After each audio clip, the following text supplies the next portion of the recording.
Estamos no ar, olha só, desse sábado maravilhoso, sábado abençoado aí com meu amigo Luiz Gustavo Guimarães. Muito obrigado por mais um convite, querido. Uma grande honra retornar aqui ao Conexão F. Abraço a todos que estão na conexão conosco e quem está online também. Não, Flávio? Não, com certeza, todos vocês. E você sabe que hoje eu quero mandar, já começar, tem música de parabéns aí? Tem música de parabéns, Gisele? Coloca ela no ar aí, que a gente quer agradecer hoje que tem uma galera que está comemorando, uns parabéns pra eles hoje, né? Ok. Parabéns. Boa, garoto. Pra quem? Pra todos os profissionais educadores físicos, não é isso? Exatamente. A galera hoje que cuida da sua saúde, os personal trainer, a galera da educação física, um carinho especial por todos vocês aí que nos ajuda a manter em forma esse corpo aqui. Rapaz, olha se não fosse esse pessoal aí, como que a gente estaria hoje, né? Aqui, ainda bem que estamos bem, né? Verdade. E começando aí o nosso programa, Luiz Gustavo trouxe o Luiz Gustavo aqui, por quê? Luiz Gustavo é um cara empreendedor, professor, né, também. E o Luiz tá começando um novo projeto aí, você pode compartilhar um pouco dessa ideia com a gente, Luiz Gustavo? Meu querido, bom, eu tô há um tempo trabalhando nessa área de treinamento aí, certo. Na área de treinamentos, palestras e tal, na área de comunicação, e cada vez mais é importante a gente passar novos conteúdos, né, para as pessoas. A gente se sente cada vez mais, como vou dizer, empregável. Como a gente se sente mais empregável, né? Uhum. Fazendo cursos, participando de palestras, tendo noção de que maneira a gente pode melhorar o nosso dia a dia, né? E trabalhando agora completando agora 12 anos nessa área de treinamentos. 12 anos já? 12 anos. Nossa, faz tempinho já, hein? Graças a Deus, aí é uma área que eu tenho gostado bastante já. E agora eu tô numa fase de publicar ainda mais conteúdos online, né, para as pessoas que curtem, né? Algumas pessoas já conhecem o meu trabalho. Quem puder vai ter um pouco mais desse material, um pouco mais de como eu posso dizer, de vídeo, de conteúdo, tudo relacionado ao desenvolvimento profissional, desenvolvimento humano. Poxa, e você que hoje você dá treinamento, trabalha dentro de uma escola empreendedora, diríamos assim, uma escola empreendedora, posso falar dessa maneira, é isso? Não, hoje onde eu tô é uma ONG, né, se chama Espro, a ONG onde eu faço parte agora, e lá a gente trabalha especificamente com aprendizes. Certo. Aprendizes de várias empresas. Então hoje há um tempo já a lei de aprendizagem, né, permite com que as empresas contratem jovens, né, para o mercado de trabalho, e aí eles via de regra trabalham 4 vezes na semana na empresa, e uma vez por semana eles tendem a ter curso para se especializar. E aí é nessa parte que eu fico. E lá dentro você é um dos como que eu chamo? Instrutores. E quais são os cursos mais procurados dentro desse conceito das empresas hoje em dia? Lá tem uma grade já, né, Flávio? As pessoas já entram como se fosse um mini curso de administração, um curso de gestão empresarial. Então, o aprendiz ele tem em torno de 1 ano e 3 meses de contrato, e durante esse período ele vai verificar comunicação, administração, gestão do tempo, leitura, marketing, vendas. Então um pouquinho de cada uma dessas áreas para ele ter uma noção para trabalhar melhor dentro da sua empresa. E deixa eu baixar esse negócio aqui. E deixa eu te perguntar uma coisa. Hoje, qual que é a idade mínima para se entrar dentro de um mercado de trabalho do menor aprendiz? Hoje o menor aprendiz, há muito se fala, né? Mas o menor aprendiz, ele vai... Que idade, né? Começa a tal idade, é menor aprendiz. Existe o adulto aprendiz ou não? Existe, porque ele vai dos 14 até os 24 anos, né? Aos 24? Na verdade, seria até os 23, 11 meses e 30 dias. Com 24 anos ele já tem que estar fora do processo de aprendizagem, né? Mas a gente tem uma possibilidade muito grande, né? Então, aproveitando até essa questão, do 23,99 de idade aí, né? Você não acha hoje dentro do mercado, Luiz, dentro do mercado de trabalho aí tão competitivo que é, uma galera buscando várias informações, não um período muito longo para o mercado ter um aprendiz, assim, dentro desse processo de aprendizado para buscar alguma coisa? Agora, teoricamente, ele estaria pronto aos 24 anos, diríamos assim, não é isso? Dentro dessa visão, ou corrija se eu estiver errado do ponto de vista. Alguns jovens, a maioria está na faixa entre os 17 aos 20 anos. Embora a gente tenha dos 14 aos 24, mas a maior parte dos aprendizes você vai ver nesse cenário. É o cara que saiu, está terminando o ensino médio ou que já entrou na faculdade.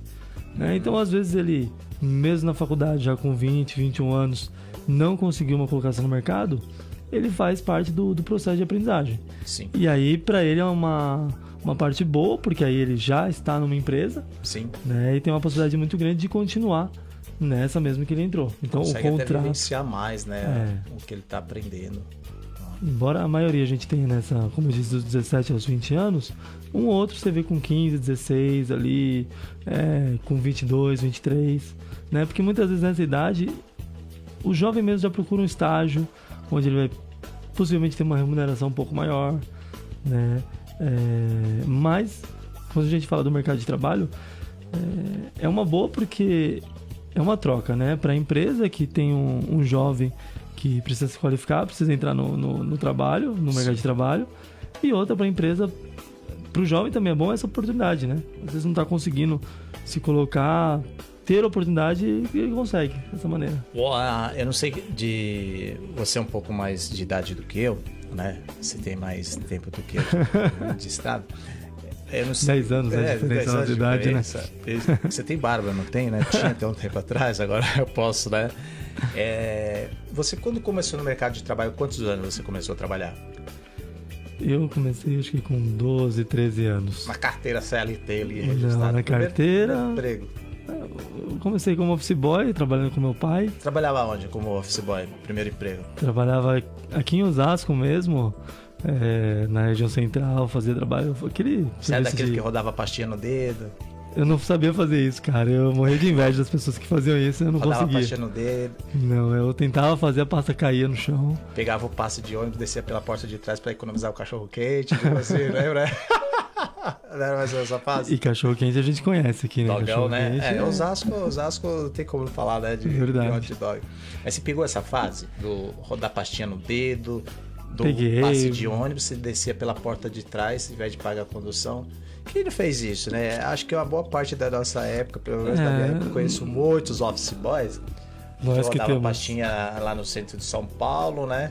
Pra economizar o dinheiro do dog, pegava o vale transporte, que era bilhete, né? Era bilhete, cara. Você tinha que comprar de cartela, você lembra? Tinha que comprar cartela. Você ia lá na empresa de ônibus, pegava a cartela dos passos. Exato. E quando perdia? Perdia. Rapaz, era tristeza isso daí. Não era nem SP Trans, era CPTM. Eu nem lembro qual que era. Nem lembro. Mas eu peguei, então, essa fase de entrar no mercado de trabalho mesmo foi... Que eu me entendo por gente, foi praticamente desde moleque mesmo, trabalhando. Porque eu estudava, eu ia com meu pai, ficava de manhã com ele no escritório, ou estudava à tarde, então eu trabalhava com ele no primeiro período, Sim. Ou estudava de manhã e à tarde eu ficava com ele fazendo esses trabalhos. Para quem não acompanhou essa época do office boy, né, não sabe, às vezes o pessoal tá ali, às vezes até os seus alunos, né, tá ouvindo lá você falando na rádio, falando, mano, o que o professor tá falando? Office boy, o que é isso? É um garoto oficial? Explica pro pessoal o que é um office boy, né? Que seria hoje o quê? Auxiliar administrativo? Não sei se entraria nessa ideia de auxiliar administrativo, né? Mas é que hoje a gente não tem muito isso, né? Hoje a gente faz tá tudo, né, praticamente.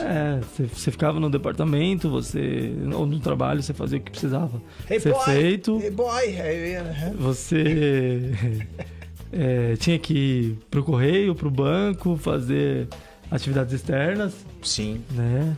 Então, não sei se hoje na verdade as empresas ou os escritórios, eles delegam muito ou contratam muito motoboys para fazer alguns serviços desse tipo, né? De entrega, de lugar. E outra, vamos falar, antigamente a gente tinha a questão de ir no banco pagar conta, né? Então, verdade, hoje tá todo mundo digital, né? Digitalizado, ninguém quer ir no banco. Você chega lá e fica 2, 3 horas no banco, olhar lá e falar, não tem jeito, né? Tem que ir, tem que ficar e pronto. Exatamente.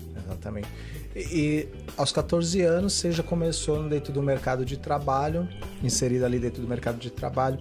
E qual foi os cursos assim que foi te direcionando para o que você trabalha hoje? Ou você foi muito aleatório? Foi indo, seu pai falou, filho, faz isso. Teve um direcionamento dos seus pais ou não? Teve. Eu aproveitava bastante oportunidade de curso para fazer, sabe, Flávio? Principalmente quando eu via lá curso grátis, era comigo mesmo. Ia lá, fiz muitos cursos aqui na Fundação Bradesco, em Osasco, né, na Cidade de Deus. Ali. Até aproveitando esse passe aí, o Bradesco não tá pagando nada pra gente, né, por enquanto, mas se quiser pode conversar com a gente aqui no programa, claro. Conexão F, não tem problema algum. Mas temos que falar, porque realmente cursos gratuitos, né, de altíssima qualidade, são cursos online. Então, se você está procurando aí se profissionalizar no mercado, fica essa dica aí, né? Fundação Bradesco. O site é Fundação Bradesco, é isso? Não lembro agora como que é o site, mas não só lá, né? Hoje em dia tá tudo dá um muito Google lá e procura Fundação né? Bradesco, lá cursos gratuitos, aí você vai achar uma porrada de curso. Né? No começo, eu fui muito para essa linha de cursos gratuitos. Então, eu fiz, por exemplo, curso de informática. Eu fazia alguns cursos gratuitos primeiro, para ter noção. E se aquilo, sei lá, me chamasse a atenção, eu ia para um curso mais aprofundado. Certo. Sei lá, né? Eu fiz alguns cursos gratuitos na época de informática. Depois eu fiz eu não sei se existe ainda mais na escola SOS Computadores. Eu não sei se existe. Você sabe se existe? Porque teve uma época que foi referência, né? Foi referência. Ela, Microlins, várias outras empresas aí que eu fiz na escola que eu estudei a vida inteira no Cinearte, fiz um curso de idiomas lá, um curso de espanhol, 3 anos, curso de espanhol. Então, perguntava, Gustavo, sabe falar alguma coisa em espanhol? Não lembro de nada, mas a parte boa que eu digo embora eu não tenha usado isso na parte profissional, me ajudou a ter disciplina. Certo. Começar algo, sabe, aproveitar o tempo que eu estava ocioso, fazer um curso de 3 anos, na época eu tinha 11 anos, fiz dos 11 aos 14, se eu não me engano. Depois fiz curso de alguns relacionados ao desenvolvimento profissional. Você sabe que é uma coisa que é bem engraçada isso que você está falando, porque a parte de aprendizado, por mais que você fale assim, teoricamente não aprendi nada naquele momento, mas parece que fica gravado no subconsciente, né? E tem momentos aí que, isso vem à tona. Então, quando você estiver, sei lá, na Espanha, algum lugar aí fora, com certeza o negócio vai vir à tona aí de uma forma bem mais fácil, né? Do que quem nunca vivenciou nada na área, né? Sim. Não, eu não digo assim que eu não... Acho que eu não digo no sentido de não aprendi. Aprendi, mas como faz muito tempo e eu não utilizava, tem cursos que a gente faz que não é como andar de bicicleta, né? Então, se a gente para de treinar naturalmente, e assim também foi com o inglês, quando eu fiz depois de um tempo, fiz 1 ano e meio de inglês e tal, e aí chegou uma hora eu parei. Então aquilo que a gente não executa, né, a gente tende a esquecer. Nessa época que eu vejo que diferencia, o que me ajudou bastante enquanto moleque que brincava, que zoava com os amigos, que saía, mas tirava um tempo para fazer algum curso. E até isso meus pais sempre falavam. Zoando, né, com as pessoas, seus amigos, muitos me falam que até hoje você não perdeu um pouco, né? Hoje dá até para ganhar dinheiro com isso, né, cara? Por incrível que pareça. Olha que cenário, né? É engraçado, né, como as profissões vão se evoluindo, né? Hoje tirar sarro é uma forma de você ganhar dinheiro, né? Entre aspas, né? Abre aspas, não é verdade? Se você fizer, né, de maneira profissional, né? Exatamente, então você tem que procurar ser profissional em tudo aquilo que você faça, né? Até mesmo tirar sarro. Sim, não, e é verdade, cara. Essa semana mesmo eu estava passando para uma das turmas lá, Flavião, um vídeo de um humorista que eu sou fã, que é o Fábio Rabin. Tem muitos outros aí, né? De stand-up, e ele tá fazendo, como outros humoristas também fazem, mas achei o vídeo dele muito interessante, a piada que ele faz no debate dos candidatos à presidência. E para você fazer piada com isso, embora você faça com todo mundo, você tem que ter conteúdo. Exato. Então mostra que mesmo o cara, que a gente tava conversando, mesmo pro cara fazer piada, o cara tem que tem que assistir o debate, tem que estar antenado com o que tá rolando, né? E isso, eu acho que isso mesmo é fazendo humor, mas tendo conteúdo. Eu acho que isso é importante no nosso dia. Eu acho que assim, o cara... todas as profissões exigem uma dedicação muito grande, né? Mas o cara que é ator, é humorista, trabalha com arte, ele tem que ter uma percepção muito grande do que tudo que está acontecendo à volta dele, né? Tem. Porque, e hoje com a velocidade da internet e essas coisas, fica muito complicado, porque ou você é rápido, senão você não acompanha. Se você vai contar uma piada, você contou uma piada, se não for algo criado por você, você fala, eu já ouvi essa piada, ali ela já começa a perder um pouco da graça, né? Daquele conteúdo. Então vai do jeito que você tem para contar aquela piada. Então você tem que se preparar muito para isso também, né? Verdade. E realmente, para se fazer a comédia stand-up, você tem que falar aquilo que você escreveu. A piada tem que ser sua. Porque realmente acontece isso. Diferente de um show de piadas, de um show de humor, onde você tem essa liberdade de contar piadas de outras pessoas. Agora, no show de comédia stand-up, não. Aquilo que é falado é o que você pensou, aquilo que você escreveu, aquilo que você analisou do dia a dia, de uma situação, e hoje tende a ser cada vez mais rápido isso. Eu analisando esse mercado, porque a gente tá falando assim no mercado de educacional, tem muita galera indo para stand-up, você já é um profissional do humor já faz um tempo, né, que você trabalha com stand-up.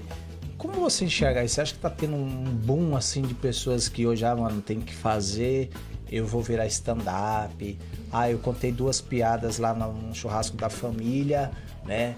A minha mãe deu risada, a minha irmã deu risada, a minha mãe deu risada também. E aí todo mundo acharam bacana, apesar que tava todo mundo bêbado. E agora eu posso virar um stand-up? É assim que funciona, você acha? Pior que talvez a pessoa pensar assim, acho que ela não tende a continuar, não, porque quando você chega ali de frente com a plateia e você não tem uma linha de raciocínio, você não se mantém, né? Então, quando você começa, você tem que colocar várias piadas ali, tem que começar pelo menos um texto de 3 a 5 minutos. Sim. Pra você pegar o show de alguém e fazer uma participação.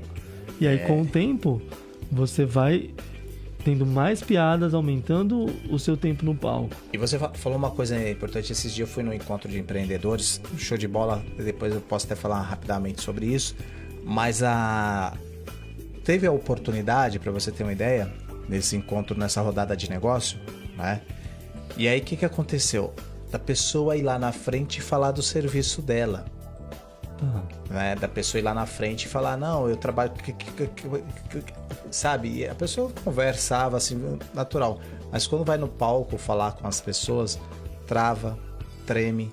E o fato de se expor. Tem pessoas que falam assim, você precisa falar em público. Elas preferem morrer do que falar em público. Né? Às vezes dá tanto medo, eu prefiro morrer do que falar em público, né? Pra você ter uma ideia, que é um dos maiores medos, né? E você tem um curso de falando em público, né? Tem um curso Fala em Público já. Ele é presencial e provavelmente até o final do ano ele será transformado para esse meio digital mesmo. Sim. Né? Justamente para atender essa necessidade. Algumas pessoas que não pensam, e não é para aquela pessoa que quer trabalhar com treinamentos. É para aquela pessoa que tem a oportunidade de, em alguns momentos, treinar a sua equipe, às vezes, ou conduzir uma reunião, ou às vezes, como você disse, ela precisa ir à frente e dar algum recado e ela treme. E aí, se você é um gestor, se você é um gerente, se você é uma pessoa que está acima e você deveria ter segurança na situação, aquela vulnerabilidade te incomoda. Aquela situação pode colocar em xeque a sua competência. Então é muito buscando isso, essas pessoas que analisam essa dificuldade e pretendem falar melhor. Falar melhor, como eu disse, para conduzir reunião, para persuadir pessoas, para lidar com os próximos. Para falar com a esposa. Para falar com a esposa. Para arrumar uma esposa. Também. Tem muitas táticas que alguns profissionais usam aí, uma galera tá divulgando, que acho que faz sentido, viu, pessoal? Tem gente específica para isso aí no mercado. Mas, uma coisa que você falou também, Flávio, às vezes as pessoas ouvem e acham que podem achar que é brincadeira. No início, se eu não me engano, na década de 80, foi feita uma pesquisa em alguns lugares, em alguns pontos dos Estados Unidos, sobre o maior medo da humanidade. E o medo de falar em público superava o medo da morte em algumas regiões. E aí você fala, cara, que insano.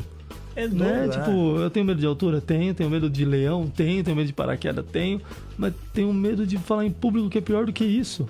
Sim. E justamente porque nós não crescemos com a possibilidade ou com o querer se expor. E você acha... Agora você falou uma coisa interessante que eu quero tocar nesse ponto aí, que é legal aqui, que não tem nada de roteiro, a gente pensa no que vai falar, depois vai desenrolando o programa, a gente vai se conectando e vamos que vamos, né? Você acha que isso tem uma parte histórica?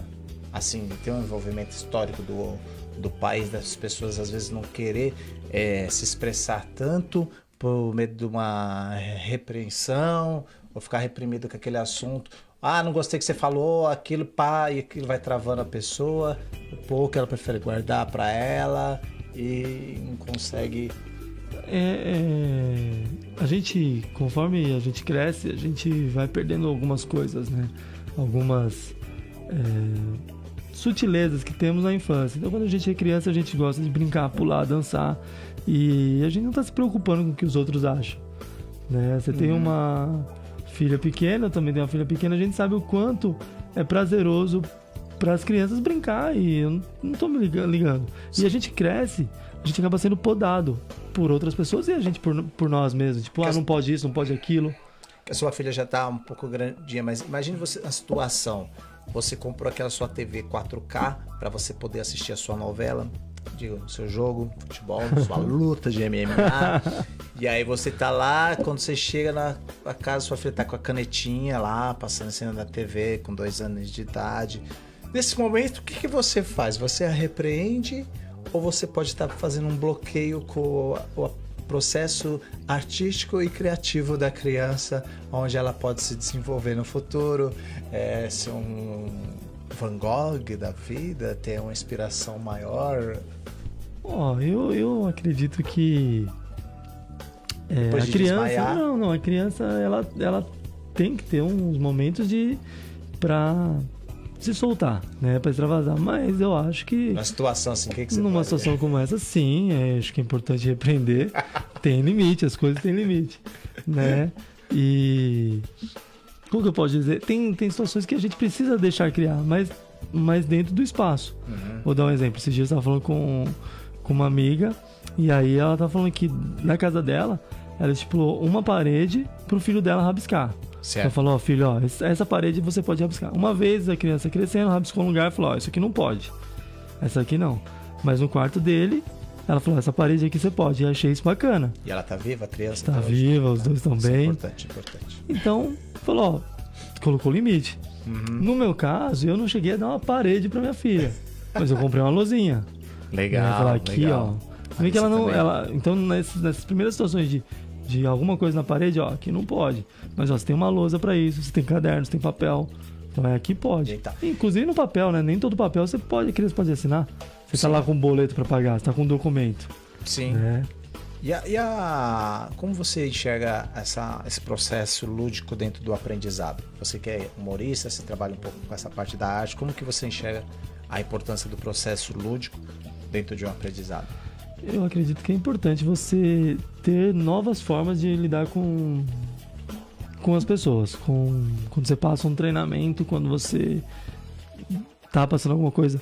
Aquela pessoa que tende a aprender, ela, óbvio, não tem a mesma visão que a sua. Então, a gente precisa ser didático ao passar, né? Passo a passo, o que deve ser feito primeiro. Mas eu acredito que é importante, sim, o lúdico. Um momento para você... alguma atividade que você possa, sei lá, fazer um desenho, alguma atividade que você possa colocar uma música, que você pegue algum vídeo que remeta a uma situação mais leve. Eu acho esse modelo, inclusive até o modelo de você, por exemplo, a gente tem muitos treinamentos muitas salas que eles têm um padrão, né, de cadeira, de disposição, sim, que é esse da escola. Sim. Então, sempre que eu posso, claro que às vezes a estrutura não nos permite, mas sempre que eu posso eu tento dar uma alterada ali, porque até o layout ele muda. Se você, desde, vamos fazer uma tarefa, vamos fazer um círculo. Vamos tirar as cadeiras daqui, vamos fazer uma dinâmica, põe tudo para um canto. Isso que você está falando, porque assim, até mesmo no processo escolar, se você tem uma conexão com todos ali da seguinte maneira, quando você monta a sala de aula em círculo, né, esse fato de eu não sei quem está atrás de mim, mas agora o cara está do meu lado, eu consigo enxergar ele, quem está na minha frente está do meu lado, então todos em volta ali. O professor que está lá na frente, ele passa a ser parte do meio, né? Ele fica junto com o grupo.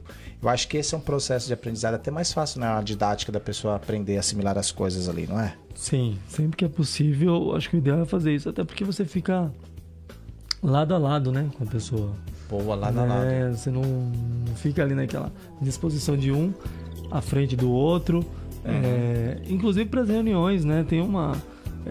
quando a gente está na nossa empresa, quando a gente está trabalhando, a tendência quando a gente faz reunião e discute algum assunto é estarmos um do lado do outro, né? Numa mesa, em volta. Isso faz com que você possa olhar para todos à sua volta. Sim, sim. Né? E o olhar, a gente sabe o quanto ele é importante na nossa comunicação, né? Tipo, a comunicação começa ali com o olhar. Então, algumas pessoas elas têm dificuldade de olhar as outras nos olhos. Isso é uma coisa complicada, né? Isso é verdade, verdade. Porque o olhar entrega, fala a verdade, né? Fala de coisas, não é? Quando você olha para a pessoa, só começar a desviar o olhar, aí já viu, né?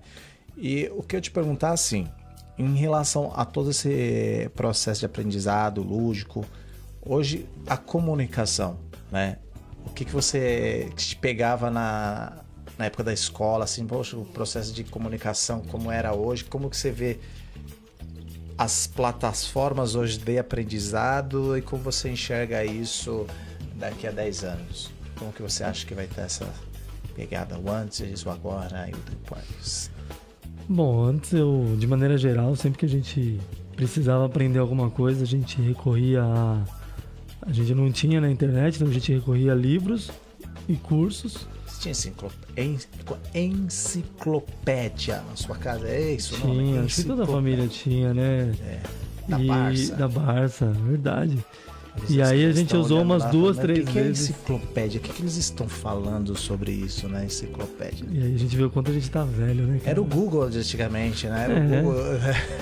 E era muito, assim, mais difícil pra gente, né? Mas Sim. assim, não difícil, considerando que agora tá mais fácil pra galera, tipo, se vitimizando. Não é isso. Eu digo no sentido de... hoje a gente tem mais possibilidades de maneira mais rápida. Sim. Né? E que bom, né? Que bom que a tecnologia mudou a esse ponto. Que bom que estamos nesse...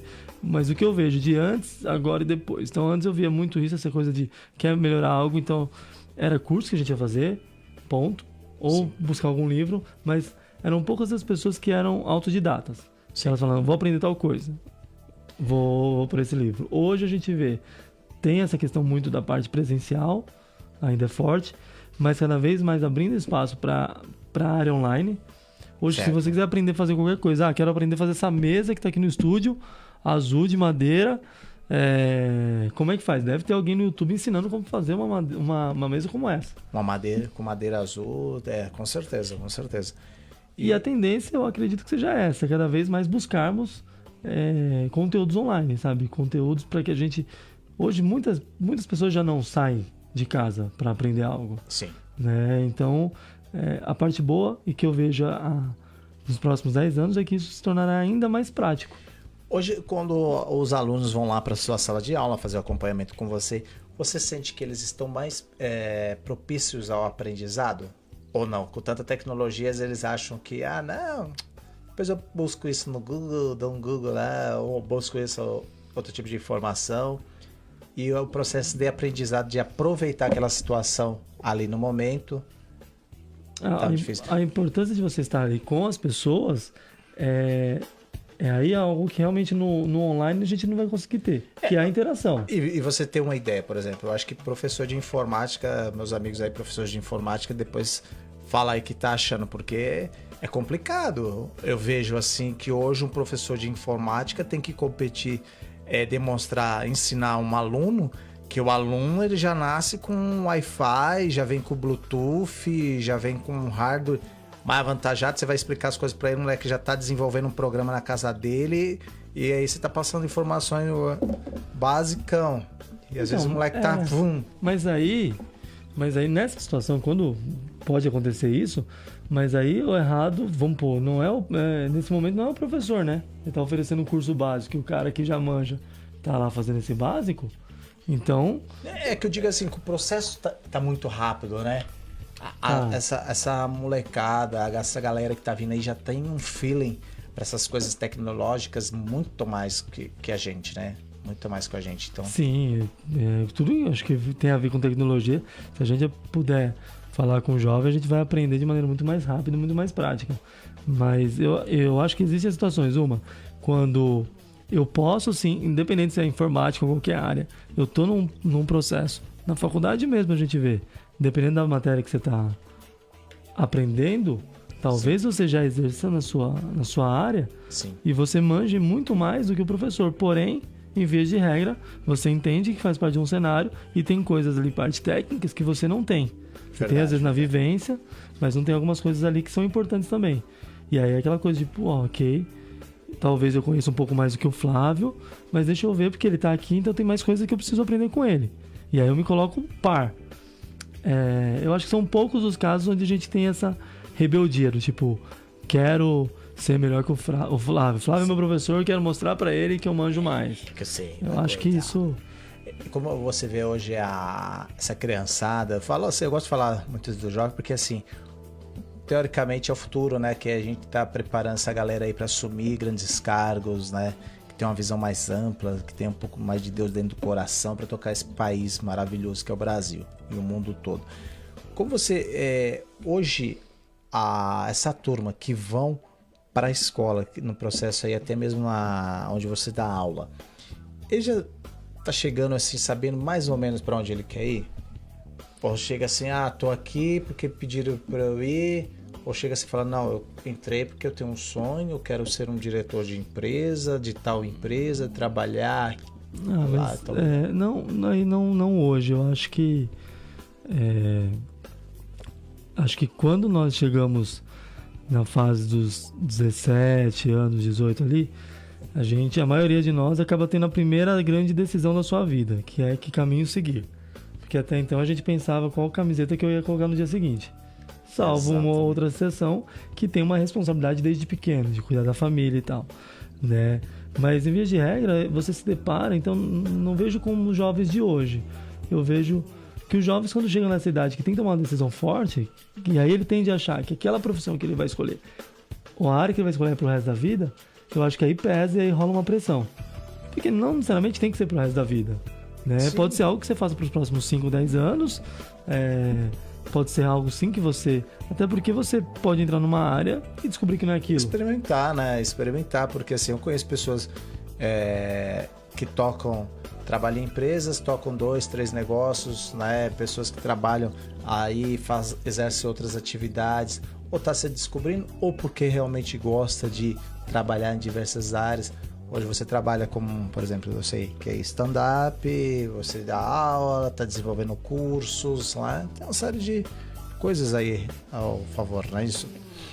Eu acredito. Eu tenho bastante tempo que eu estou nessa área de comunicação, né? Então, há 12 anos trabalhando com palestras e cursos e treinamentos, e há 7, 8 anos, se eu não me engano, que eu comecei a fazer stand-up. Então, a comunicação para mim já está há bastante tempo ligado de fato na área, né? Trabalhando com isso.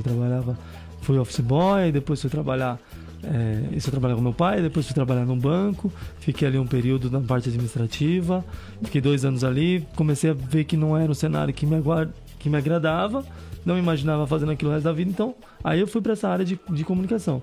Eu acredito que a gente consegue verificar aquilo que a gente tende a se apaixonar ou a gostar, verificando outros profissionais, e também aquilo que não nos agrada. Então, de repente, a pessoa vê uma coisa, fala, não, beleza, essa área não é a minha, já serve para eliminar.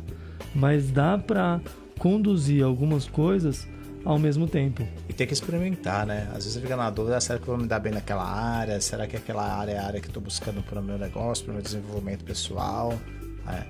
Eu sei que dentro da tua visão, depois tem alguns convidados aí para chamar que trabalha já dentro dessa área, né? Área de coach.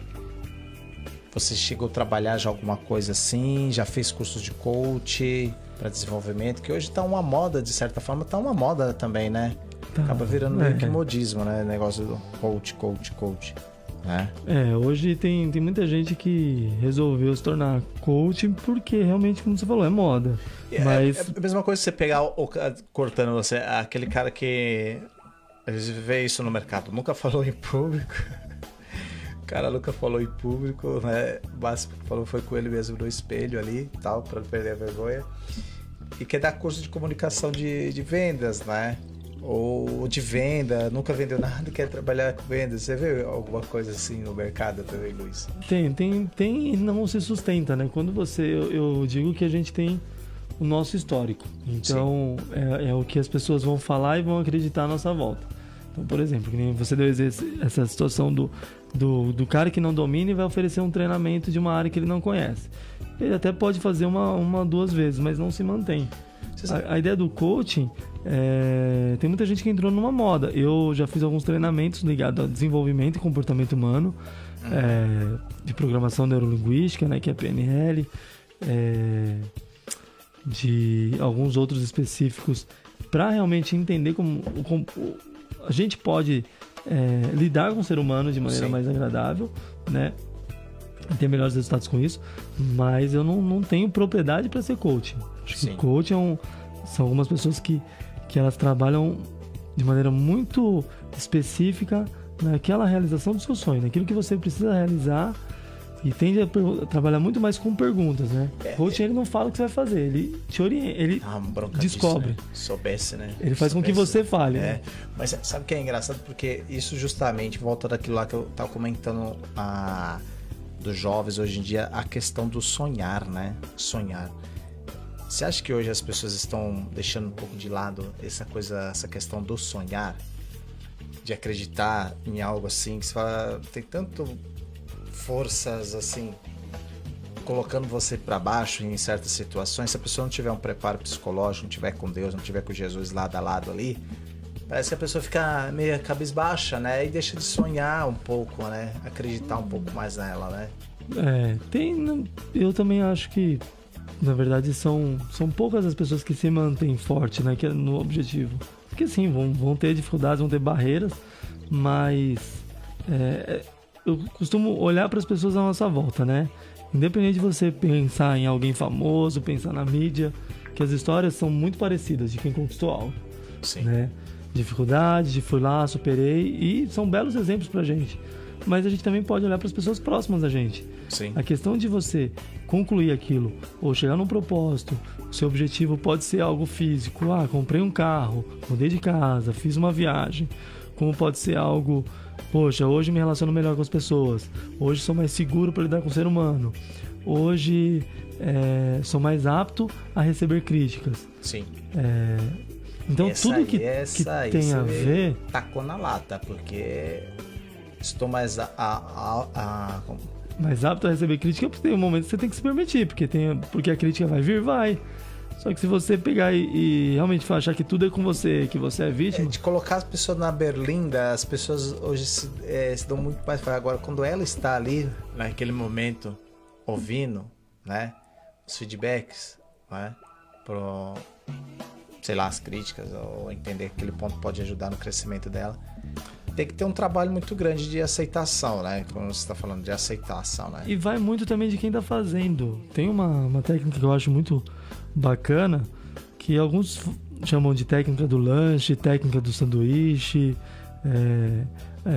É mais ou menos assim, é como se o pão fosse a parte boa, o recheio fosse a parte negativa e o pão de cima fosse a outra parte boa. Então uma técnica, uma técnica para você passar um feedback para alguém, fazer uma crítica para alguém, é falar, poxa, sei que você é um cara legal, compromissado e tal, mas eu preciso dar um toque que você vem se atrasando nos últimos encontros, né? Então é legal estar atento com relação a isso, para que você não seja visto como uma pessoa descompromissada, para que as pessoas continuem te vendo como um cara legal, bacana e profissional. Então você pega, você fala uma coisa boa no começo, você coloca a pessoa próxima, você cita ali onde ela errou e depois finaliza, por que você tá falando aquilo? Né? Entendi. Então tem esses dois lados. Tem o lado de você, de repente, se permitir. A crítica é com algo que você fez, não é necessariamente contigo. Certo. E todos nós vamos errar em algum momento da vida e erramos, né? E outra maneira quando você precisa passar por alguém. Tem pessoas que elas já chegam com 4 pedras na mão. Sim. E aí vai ocasionar muito desconforto dos demais, né? De quem tá ouvindo. E falando nisso, vamos soltar um dos apoiadores aqui. Já temos o nosso primeiro apoiador aqui, né? Você está falando disso, falando de segurança, a gente está falando de mercado, está falando de comunicação. E muitas vezes as coisas não acontecem como nós queremos, né? E aí, o que acontece? Quero convidar vocês aí para falar da Bispo Consultor de Seguros. Bispo Consultor de Seguros há 25 anos, atuando com as principais seguradoras do mercado e comercializando todos os ramos de seguro. Seguro para auto, residência, empresa, plano de saúde, consórcio, fiança locativa, rastreador com seguros, entre outros. Você sabia que agora você tem até carro por assinatura? Você não sabia não. Carro por assinatura. Você não precisa comprar o seu veículo, não precisa comprar o seu veículo. Você paga uma mensalidade e você escolhe o carro para você ficar com ele.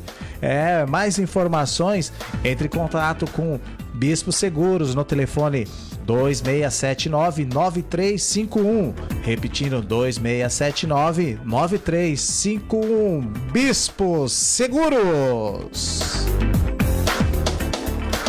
Coisa de louco isso aí, é tecnologia, né? Rapaz, a gente vê essas coisas aí. Inclusive, essa ideia é muito parecida com o que...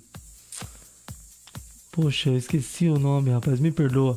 Mas aquele amigo seu veio aqui falar uma vez, uma entrevista. Do helicóptero. É verdade, compartilhado, helicóptero lá, né? Que tem hoje, né? Dá um abraço pro Fabrete aí. Grande Fabrete. Tá nos devendo um voo de helicóptero, eu já vou falar logo no ar, pra mim, pro Luiz Gustavo, pra todo mundo, inclusive pro Gesiel também. Tá todo mundo aqui querendo esse voo de helicóptero, mas fica a dica aí. Aproveitar e mandar um abraço pro Fabrete, que vai ouvir essa entrevista depois. E posso mandar dois recadinhos aqui? Pode. Um abraço pro... Momento Xuxa, bem legal. Um abraço pro meu pai que tá aí, tá ouvindo, tá sintonizado aí na rádio, seu Luiz Gonzaga Guimarães. Abração pro senhor. Beijo, Dona Maria, Dona Eli de Maria, mamãe também tá ouvindo, tá online. E meu tio Zé Maria tá aí conectado. Beijão, tio, fica com Deus. Aproveitando, um grande beijo para dona Priscila Chiaradi, que tá lá nos acompanhando, com a Alicia Brenda. Amamos vocês. E deixa eu te falar uma coisa bem interessante, a gente tá falando de compartilhamento. Sabe que o mercado de seguros hoje em dia é um mercado muito grande, né? Um mercado que cresce e expande cada vez mais. Hoje você tem seguro para tudo, né? Você tem seguro para celular, você tem seguro para casa, você tem seguro de aliança, você tem seguro de casamento, seguro de perna, seguro de um monte de coisa. E na semana que vem esse profissional, o Bispo, vai estar aqui com a gente na rádio, vai estar falando desse mercado de seguro, a gente vai bater um papo sobre isso, vai ser show de bola, vai ser imperdível esse dia. Muito importante, viu? Muito importante. Eu acho que a gente, não sei se é muito a área dele também, mas vale a pena a gente falar que a gente faz, como você disse, seguro para tanta coisa, que você vê, tem uns 4, 5 anos que eu fiz um seguro de vida. E aí, esse seguro de vida que eu fiz, especificamente, ele funciona por um período, né? Na verdade, vai funcionar por uns 10 anos, aí depois eu continuo. Mas, cara, que engraçado. Os pés ali naquele momento, você recebe dinheiro ou não? Você recebe, fica guardado lá. Mas uma coisa que é interessante, quando o Eduardo, que me ofereceu, que é meu amigo, ele falou, cara, a gente faz seguro de tanta coisa, a gente faz seguro de celular e é isso, né? Deu problema, aí a gente recupera, mas a gente às vezes tem tanto receio de falar de seguro da nossa vida. Não é? Né? Que acha que falar isso é porque vai morrer. Não. Prevenção, né? Prevenção é sempre importante, cara. Como que hoje você, Luiz Gustavo, você estrutura um curso, por exemplo? Quais são os tópicos, por exemplo, o curso de comunicação que você tem? Fale já. Tá, tem esse... Não é pra você falar já agora, é pra você falar um pouco... pensar e depois eu falo? Como que é esse curso? Fale já. O curso Fala em Público Já. Fala em Público Já. Fala em Público Já, é pra falar agora. Não, isso é pra gente se comunicar melhor e pra gente ter algo objetivo e que me funcione rapidamente. Quando eu digo rapidamente, é óbvio, a gente tem que respeitar o nosso tempo. Certo. Por exemplo, Gustavo, vou fazer um curso com você amanhã, vou comprar um curso, de repente vai ser um curso online. Certo. Daqui 2 dias estou apto a falar. Não é assim. Eu costumo dar um exemplo que a gente... se a gente escolhe hoje, 1º de setembro de 2018, fala, vamos correr a São Silvestre. Vamos correr a São Silvestre. Vamos mesmo? Agora eu vou entrar nesse assunto aí. Vamos mesmo? Vamos ler? Já aproveitar. Eu ainda não sou o cara... Eu ainda estou numa fase meio sedentária, eu preciso mudar isso. Mas, Flavião, por exemplo, o que acontece? Se a gente decide correr a São Silvestre, certo, a gente não pode falar, ok, decidimos hoje, lá para novembro a gente faz a inscrição e dia 31 a gente corre. Não existe isso, é insano. Academia você não falta uma semana e compensa num dia só. Não dá. Quando a gente fala de comunicação e falar em público, vale a pena deixar claro que você precisa de um treino. Você precisa testar o que está falando. Você pode pegar o melhor material do mundo, você pode fazer um curso com uma das referências hoje, que é o Reinaldo Polito, que é fantástico. E aí, o curso dele deve estar na faixa de uns R$5.000, o curso dele, se eu não me engano.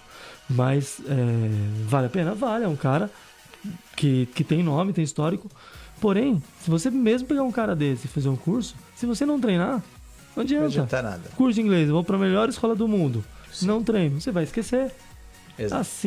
Assim que funciona para qualquer coisa na nossa vida. E aí a questão do falar em público, eu vejo que algumas pessoas elas oferecem alguma coisa tipo, beleza, que você precisa aprender a falar. Só que tem 3 coisas que a gente precisa fazer antes de começar a falar. Quando a gente vai conduzir uma reunião, quando a gente vai lidar com a equipe, quando a gente vai treinar alguém, quando a gente vai vender alguma coisa, falar com as pessoas. Então falar em público não é no sentido de falar para uma galera, certo, falar para multidões. É realmente saber se expor. Né, persuadir as pessoas, informar.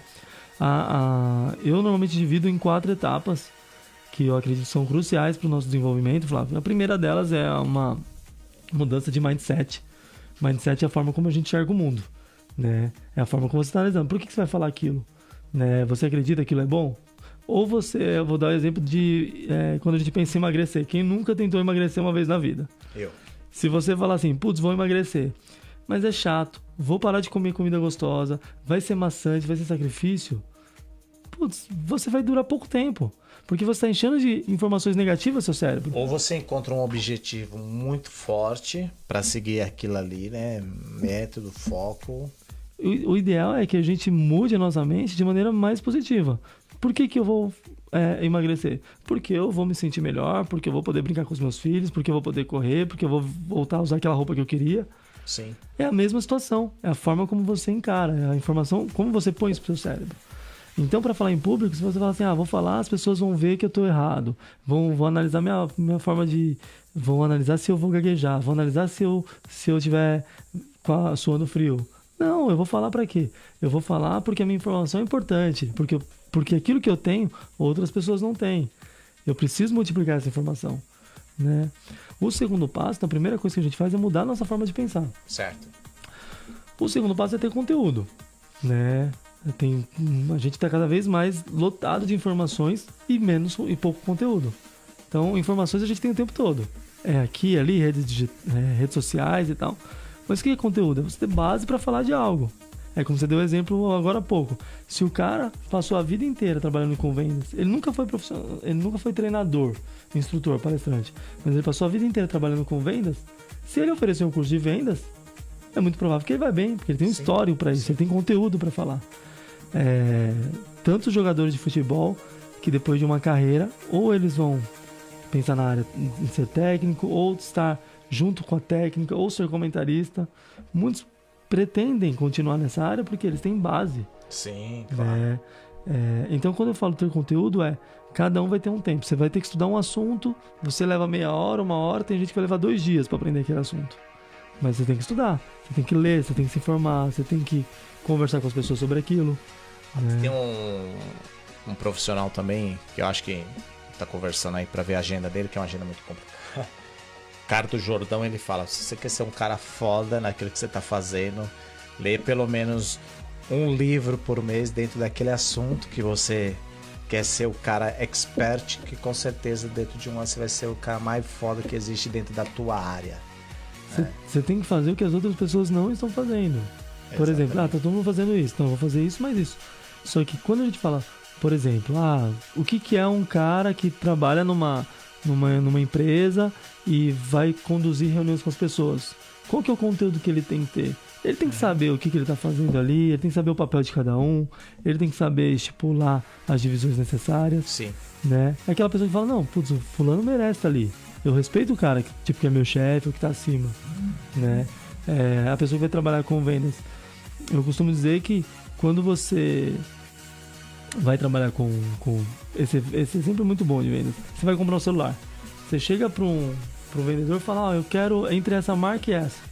Qual que você me aconselha? Ele vai falar o ponto... Caro. Não, nem sempre. Às vezes ele vai falar o melhor custo-benefício. Ele fala, se você quer uma marca que envolva...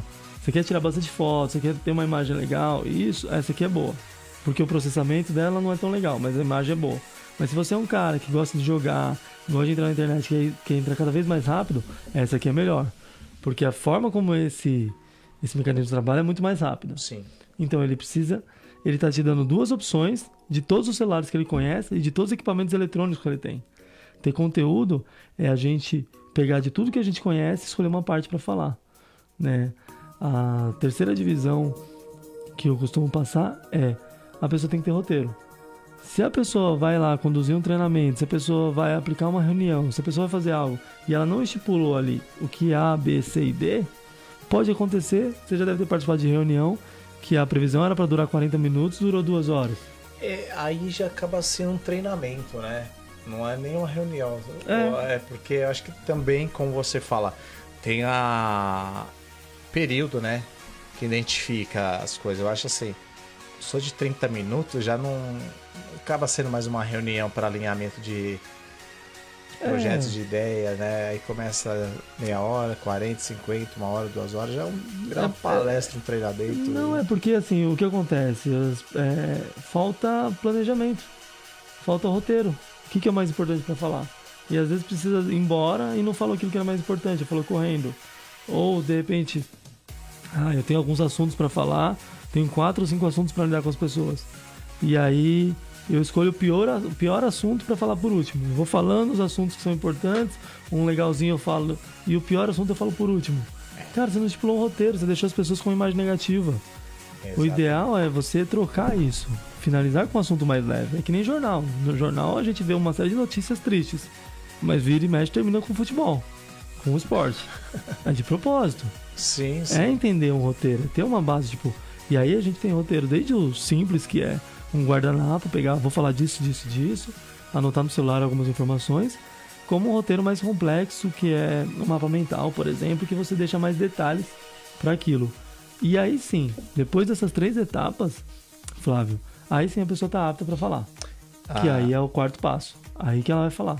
Primeiro ela mudou a forma de pensar dela, depois ela buscou conteúdo, aí sim ela fez um roteiro que ela precisa falar, e aí sim ela vai para frente. E aí quando ela vai falar, aí ela desenvolve algumas competências para falar bem. Mas mesmo assim, você acha que é um mercado que cresce de 2 em 2 anos? Às vezes as pessoas não têm conteúdo, não sabem do que está falando, acha que está falando, e aí ele se torna político, e aí você vê o que tá. Porque hoje você vê que a comunicação hoje tá... Não queria entrar nesse assunto, porque isso aqui não vem ao caso do programa, mas a gente tem a ver com comunicação. Então vamos falar o seguinte: hoje, dentro do processo de comunicação, a política está perdendo espaço de credibilidade para isso?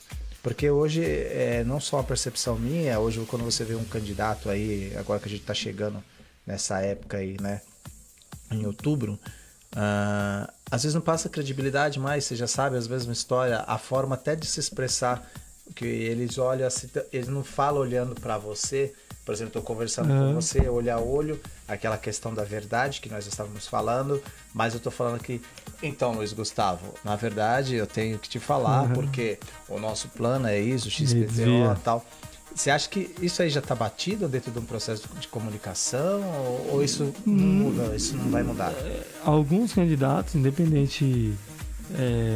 eu não vou citar nomes aqui, não, por favor. Mas alguns candidatos já fazem isso há muitos anos de propósito.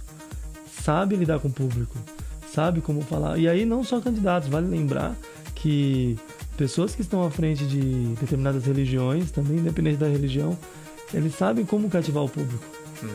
Infelizmente, muitos usam de maneira equivocada. Sim.